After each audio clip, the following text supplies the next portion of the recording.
अक्टूबर 1971 की बात है। ईस्ट पाकिस्तान में पाकिस्तानी आर्मी और मुक्ति वाहिनी के बीच सिविल वॉर चल रहा था और इंडियन आर्मी पाकिस्तान से जंग की तैयारी कर रही थी। तब एक दिन अचानक भारतीय नौसेना के अध्यक्ष एडमिरल एसएम नंदा प्रधानमंत्री इंदिरा गांधी से मिलने पहुंचे। कुछ देर बाद इंदिरा ने उनसे मीटिंग की। तब नंदा ने पूछा, अगर हम कराची पोर्ट पर हमला करें तो क्या इससे सरकार को कोई आपत्ति होगी? इस पर इंदिरा ने उन्हें घूर कर देखा और बोली, आप ऐसा सवाल क्यों पूछ रहे हैं? तब नंदा बोले, 1965 में नेवी से खास तौर पर यह कहा गया था कि वो भारतीय समुद्री सीमा के बाहर कोई कार्रवाई ना करे। इंदिरा समझ गई और बोली, if there is a war there is a war, यानी कि अगर लड़ाई है तो लड़ाई है। इंदिरा की इस बात का मतलब नंदा समझ गए। परमिशन मिलते ही वो कराची पोर्ट पर अटैक की प्लानिंग शुरू कर देते हैं। इसके लिए नेवी को चाहिए थी कुछ अपग्रेडेड बोट्स जो कराची पोर्ट पर अटैक कर सके। इन बोट्स के लिए भारत ने रूस से डील की और यह तय हुआ कि रूस भारत को मिसाइल बोट्स देगा।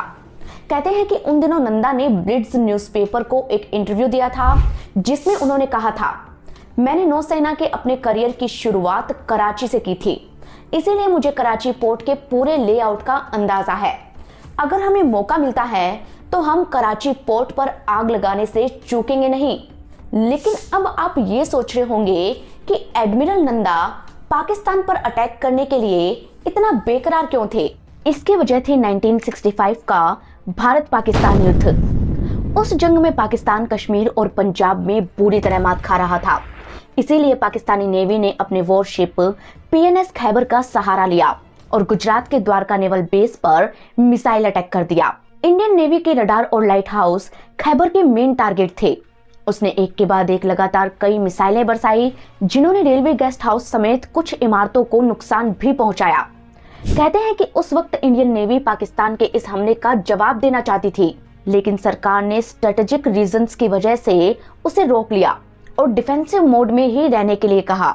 यूं तो पीएनएस खैबर के ज्यादातर मिसाइल समंदर की रेत पर गिरकर बर्बाद हो गए थे और इंडियन नेवी को कोई खास नुकसान नहीं हुआ, लेकिन जवाबी हमला ना कर पाने की कसक हमारे नौ सैनिकों में अब भी बाकी रह गई थी। इसीलिए जब 1971 में उन्हें मौका मिला तो वो इसे चूकना नहीं चाहते थे। Indian army chief Sam Manekshaw और इंदिरा गांधी ने यह पहले ही तय कर लिया था कि पाकिस्तान के खिलाफ जंग दिसंबर में लड़ी जाएगी, लेकिन नेवी ने अक्टूबर में ही इस जंग की तैयारियां शुरू कर दी। नेवी ने इस मिशन को नाम दिया ऑपरेशन ट्राइडेंट। नेवी की वो सर्जिकल स्ट्राइक जिसने कराची पोर्ट पर ऐसी आग लगाई कि ये पोर्ट धूं धूं करके जलता रहा। 7 दिनों तक आग को बुझाया नहीं जा सका और हालात ये हो गए कि वहां सूरज की रोशनी तक नहीं पहुंच सकी। कैसे किया था इंडियन नेवी ने पाकिस्तान पर सबसे बड़ा हमला और क्या है ऑपरेशन ट्राइडेंट की सच्ची कहानी? इसे जानने के लिए हमें चलना होगा 1966 में। भारत और पाकिस्तान के बीच 65 की जंग खत्म होते ही इंडियन डिफेंस मिनिस्ट्री को यह एहसास हुआ कि अब नेवी को भी मजबूत बनाने का वक्त आ गया है।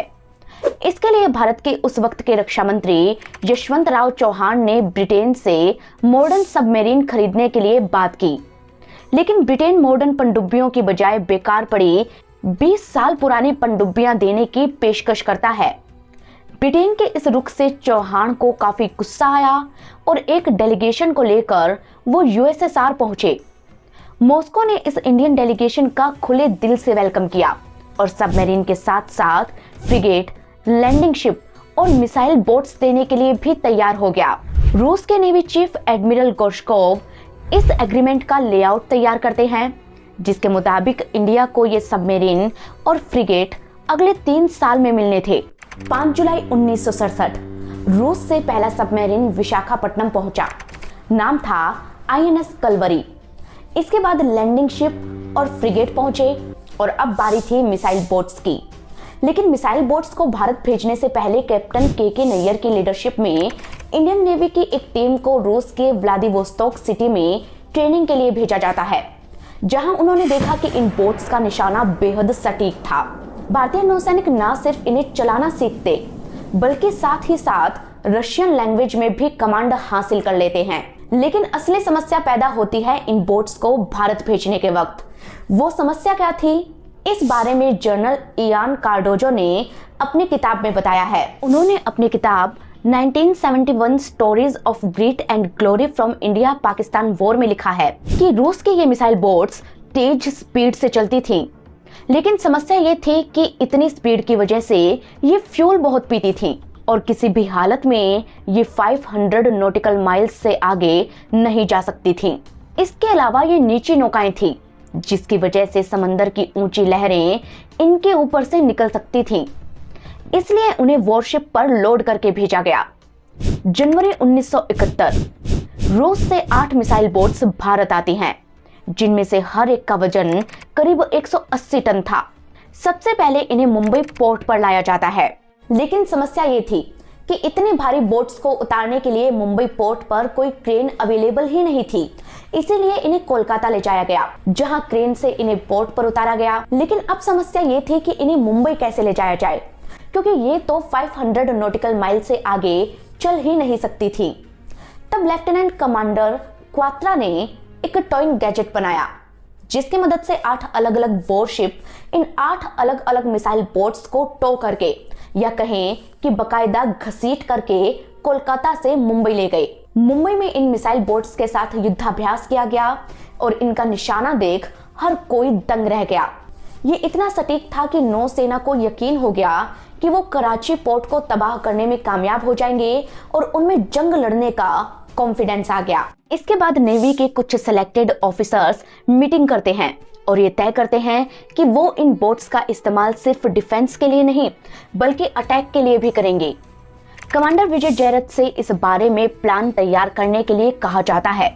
उन्होंने एक पेपर पर पूरा प्लान तैयार करके कैप्टन नैयर को दिखाया और कैप्टन नैयर ने इसे चेक करके दिल्ली के नेवी हेडक्वार्टर में नेवल ऑप्स एंड प्लान्स को भेज दिया। इधर इंडियन आर्मी भी जोर शोर से जंग की तैयारी कर रही थी, जिसकी भनक पाकिस्तान को लग गई और उसने ये तय किया कि वो भारत पर पहले अटैक करेगा।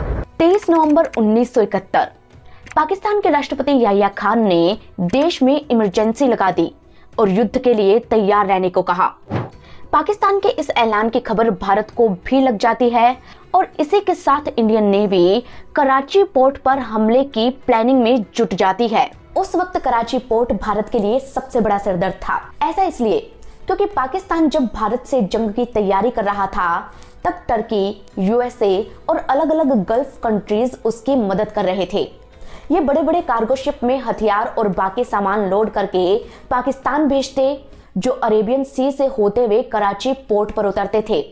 भारत का मकसद था कि वो कराची पोर्ट को पूरी तरह से ब्लॉक कर दे और पूरे अरेबियन सी से कोई भी कार्गो हेल्प पाकिस्तान तक ना पहुंच पाए। लेकिन उस वक्त पाकिस्तान की एक बहुत ही ताकतवर सबमरीन पीएनएस गाजी समंदर में घूम रही थी। गाजी को अमेरिका ने बनाया था और पाकिस्तान को लीज पर दिया था, ताकि जरूरत पड़ने पर वो इंडिया के वॉरशिप्स को तबाह कर सके।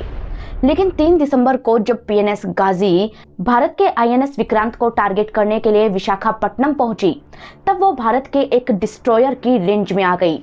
लेफ्टिनेंट कमांडर इंदर सिंह ने गाजी पर 2 बम गिराए। ये वो बम थे जो सबमरीन को ब्लास्ट करने में यूज होते थे। इनके अटैक से कुछ देर बाद ही भयानक ब्लास्ट हुआ और गाजी डूब गई। गाजी के डूबने को लेकर अलग अलग थ्योरी है। पाकिस्तान की तरफ से इस पर 2 थ्योरी दी जाती है। पहली थ्योरी के मुताबिक इसमें इंटरनल ब्लास्ट हुआ था और दूसरी थ्योरी कहती है कि इंडिया ने अंडर वाटर माइंस बिछा रखे थे, इसीलिए गाजी में ब्लास्ट हुआ और वो डूब गई। लेकिन इंडियन नेवी कहती है कि हमने गाजी पर सीधा अटैक किया था और जो बम गिराए थे उसी से वो डूबी थी। गाजी की कहानी पर एक फिल्म भी बन चुकी है, लेकिन हकीकत में ये कैसे डूबी, इसकी कहानी हम आपको फिर कभी बताएंगे। बस इतना जान लीजिए कि गाजी का डूबना पाकिस्तान के लिए एक बहुत बड़ा फेल्योर था, लेकिन इससे भारत का रास्ता अरेबियन सी में क्लियर हो गया और अब बारी थी ऑपरेशन ट्राइडेंट को शुरू करने की। ट्राइडेंट यानी कि त्रिशूल। ऑपरेशन ट्राइडेंट का मकसद था कराची पोर्ट को ब्लॉक करना। इसमें यह तय हुआ कि भारत की मिसाइल बोट्स कराची के कोस्ट के करीब जाएंगी और उसके रास्ते में आने वाले पाकिस्तानी वॉरशिप को खत्म करके कराची पोर्ट पर बॉम्बिंग करेंगी, ताकि उसे बर्बाद किया जा सके। 1 दिसंबर 1971 ऑपरेशन ट्राइडेंट का प्लान पास हो गया और मंजूरी मिलने के अगले ही दिन यानी कि 2 दिसंबर को पूरा वेस्टर्न फ्लीट मुंबई से कराची के लिए रवाना हो गया। ये तय हुआ कि 3 मिसाइल बोट्स आईएनएस निपात, आईएनएस वीर और आईएनएस नीलकंठ पाकिस्तान के वॉरशिप्स पर अटैक करके उन्हें तहस नहस कर देंगे। पाकिस्तानी नेवी को भी लग रहा था कि भारत उन पर अटैक कर सकता है, इसीलिए उन्होंने अलर्ट जारी किया था कि किसी भी मर्चेंट शिप को दिन ढलने के बाद कराची पोर्ट पर ना भेजा जाए। इन जहाजों के कराची पोर्ट के आसपास 75 माइल की रेंज में आने की भी मनाही थी। हालांकि इससे भारत को यह पक्का हो गया कि रात के वक्त जब उनके रडार में कोई भी शिप आएगा तो वो पाकिस्तान का वॉरशिप ही होगा। अब इंडियन नेवी अटैक के लिए तैयार थी, लेकिन वो कोई एक्शन ले पाती उससे पहले ही 3 दिसंबर 1971 को पाकिस्तान के एयरफोर्स ने भारत के कई एयरबेस पर हमला करके बमबारी कर दी। वैसे तो इस बमबारी में भारत का ज्यादा नुकसान नहीं हुआ, लेकिन इससे इंडिया को फुल फ्लैश्ड वॉर करने का मौका मिल जाता है। आर्मी, नेवी और एयरफोर्स, भारत की तीनों सेनाएं एक्शन मोड में आ जाती हैं और यहीं से इंडियन नेवी शुरू करती है ऑपरेशन ट्राइडेंट। 4 दिसंबर 1971 रात में भारत की 3 मिसाइल बोट्स आईएनएस निपात, आईएनएस वीर और आईएनएस नीलकंठ कराची पर हमला करने के लिए निकलते हैं। उन्हें 2 फ्रिगेट आईएनएस किल्टन और आईएनएस खचाल टो करके कराची पोर्ट तक ले जा रहे थे। ठीक 10:40 पर जब ये बोट्स कराची से सिर्फ 40 किलोमीटर दूर थे, तभी इन्हें रडार में एक सिग्नल मिलता है, जिससे इंडियन नेवल ऑफिसर्स ये समझ गए कि पाकिस्तान का कोई वॉरशिप उनकी रेंज में है। यह वॉरशिप था पीएनएस खैबर, वही खैबर जिसने द्वारका नेवल बेस पर अटैक किया था। वो मिसाइल बोट्स की रेंज में था और लगातार करीब आता जा रहा था। तब आईएनएस निपात पर मौजूद squadron commander Bhabru Yadav INS Neelkanth को अपना रास्ता बदलने और पाकिस्तानी वॉरशिप पर अटैक करने का ऑर्डर देते हैं। आईएनएस नीलकंठ से तुरंत मिसाइल अटैक किया जाता है जो सीधा खैबर की तरफ जाती है। इस मिसाइल को अपनी तरफ आता देख पीएनएस खैबर को लगा कि यह भारत का कोई एयरक्राफ्ट है, इसलिए उसने एंटी एयरक्राफ्ट गन से अटैक किया। लेकिन ये तो मिसाइल थी जो बिना रुके सीधे पीएनएस खैबर पर जा लगी। इसके टकराते ही खैबर हिल गया और उसके बॉयलर रूम में भयानक आग लग गई। वहां मौजूद पाकिस्तानी नौसैनिकों को यह पता तक नहीं चल पाया कि हमला हुआ कहां से है। इसके बाद आईएनएस नीलकंठ ने एक और मिसाइल छोड़ी और पाकिस्तानी सैनिक कुछ समझ पाते उससे पहले ही 222 जवानों को लेकर खैबर डूब गया। खैबर डूब ही रहा था कि रात 11 बजे आईएनएस निपात की रेंज में एक और शिप आता है। इंडियन नेवी ऑफिसर्स को इसका नाम तो पता नहीं चला, लेकिन ये पक्का था कि ये पाकिस्तान का वॉरशिप ही था। इसीलिए आईएनएस निपात ने लगातार एक के बाद एक 2 मिसाइल अटैक किए। दूसरी मिसाइल लगते ही उस वॉरशिप से धुआं निकलने लगा, क्योंकि उसमें रखे हथियारों में आग लग गई।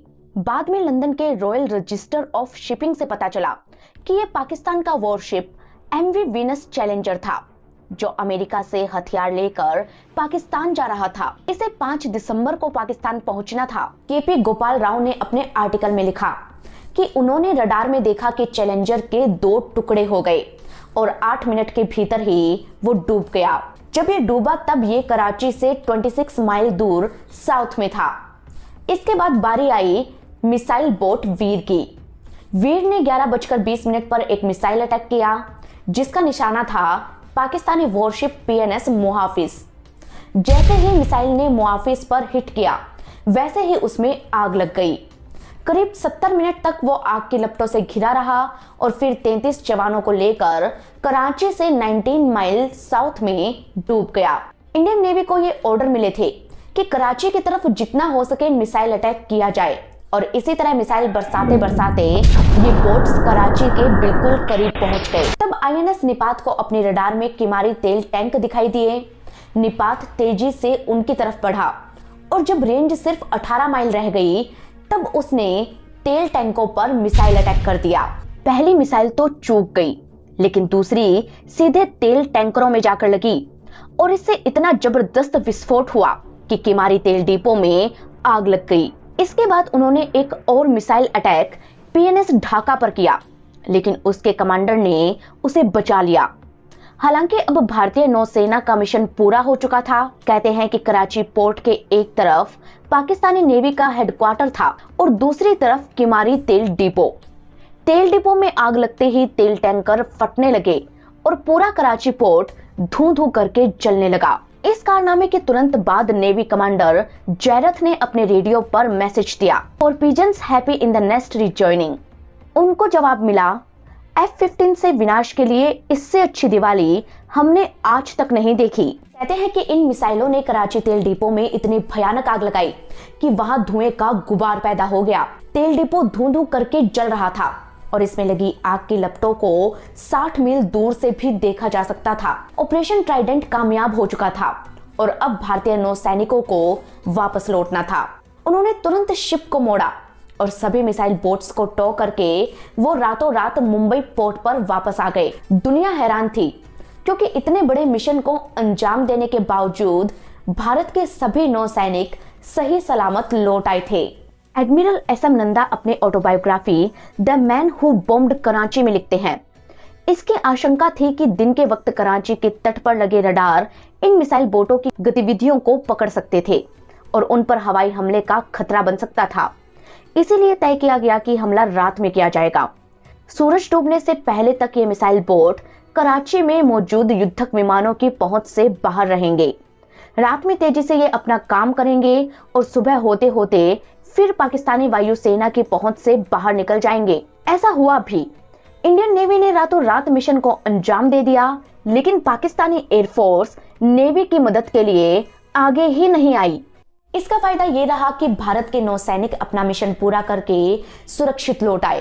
कहते हैं कि इस हमले के बाद पाकिस्तान को इतना करारा झटका लगा कि उसने अपने सारे वॉरशिप को कराची पोर्ट के अंदरूनी इलाकों में बुला लिया, जिससे अरेबियन सी का पूरा कंट्रोल भारत के हाथों में आ गया। हालात ये हो गए कि इंडियन गवर्नमेंट की परमिशन के बिना कोई भी शिप ना तो अरेबियन सी के अंदर आ सकता था और ना ही बाहर जा सकता था।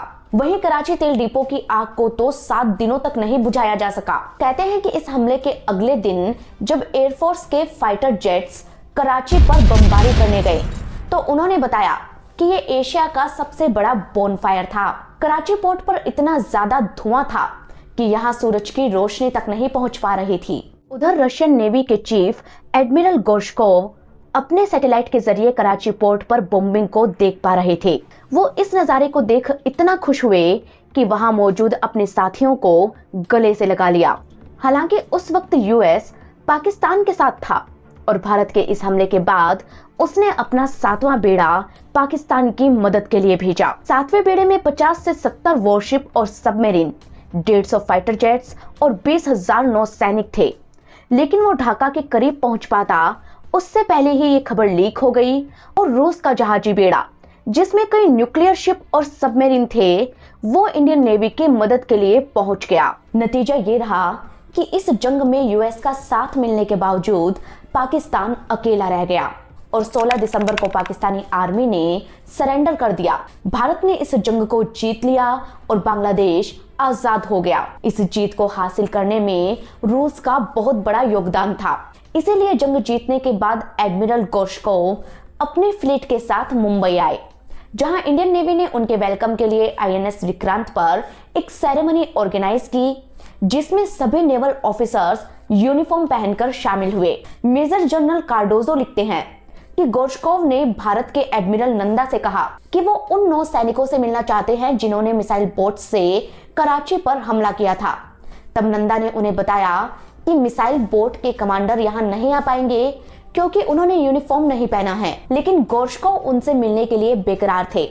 इसीलिए उन्होंने नंदा से रिक्वेस्ट की कि कमांडरों को उसी ड्रेस में सेरेमनी में आने दिया जाए। नंदा मान गए और सभी कमांडर्स को वहां बुलाया, जिनसे मिलकर गोर्शकोव ने उनकी तारीफ की।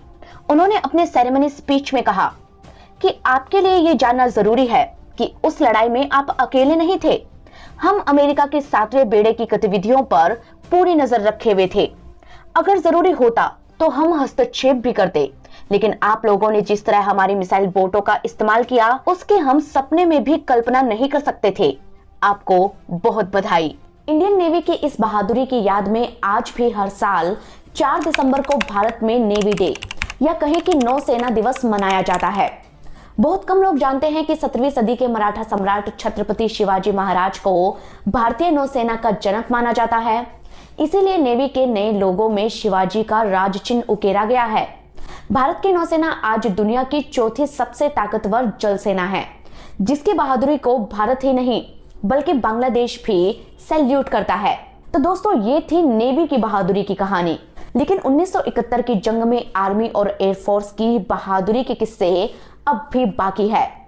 इतिहास बताता है कि सेना ने पाकिस्तान के 93,000 सैनिकों का सरेंडर कराया था, जो दुनिया का अब तक का सबसे बड़ा सरेंडर था। इस जंग से जुड़े किस्से और भी हैं, जिन्हें सुनना चाहते हैं तो कमेंट करके जरूर बताइएगा।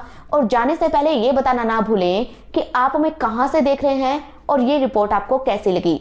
हम मिलेंगे आपको अगली कहानी के साथ। तब तक के लिए धन्यवाद।